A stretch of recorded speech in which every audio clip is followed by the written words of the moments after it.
අද අපි නුවර යනවා. අම්මී තාත්තිය දෙන්නව බලන්නයි.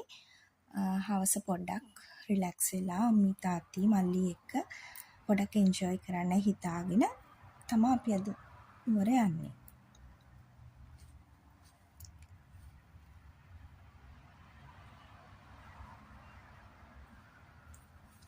ඉතින් නුවර ගිහිල්ලා ඊට පස්සේ නුවර හැමදාම සෙනසුරාදා රෑට නයිට් බසක් තියෙනවා.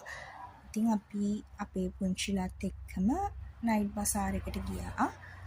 ඊට පස්සේ අපිට තිබුණේ බබාගේ ස්පෝර්ට් මීට් එක. ඒක තිබුණේ සුගතදාස ස්ටේඩියම් එකේ. ඉතින් ඒකටත් අපි ගිහිල්ලා එදා නම් දවසම අපි සුගතදාස එකේ තමා හිටියේ. ඇවිල්ලා ඊට පස්සේ අපිට බඩු වගයක් ගන්න තිබුණා.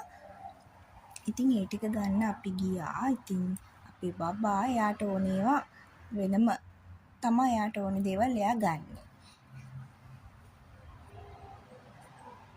ඉතින් එයා තෝරනවා එයාට මොනවද ඕනි කියලා. එයාටත් හිතා ගන්න බෑ මොනවද ඕනි කියලා.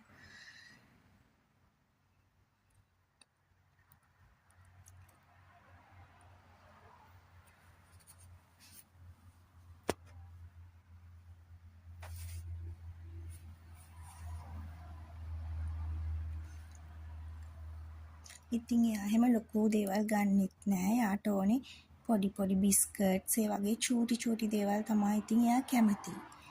ඉතින් එයාට ඕනේ දේවල් බලලා එයාම ගන්නවා.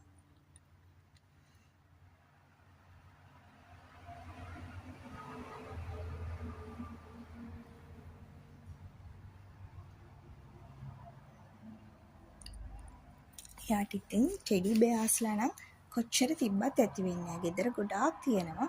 ඒ වුණාට කොහේ හරි ගියාම ඉතින් එයා හැම වෙලාවෙම ඒවා අත ගාලා බලනවා. කොච්චර තිබ්බත් ආසාව නවතින්නේ නෑ. ඊට පස්සේ දවසේ මගේ යාළුවෙකුගේ බර්ත්ඩේ එකක් තිබුණා. ඉතින් අපි ඒකට එයාව පොඩ්ඩක් සර්ප්‍රයිස් කරා.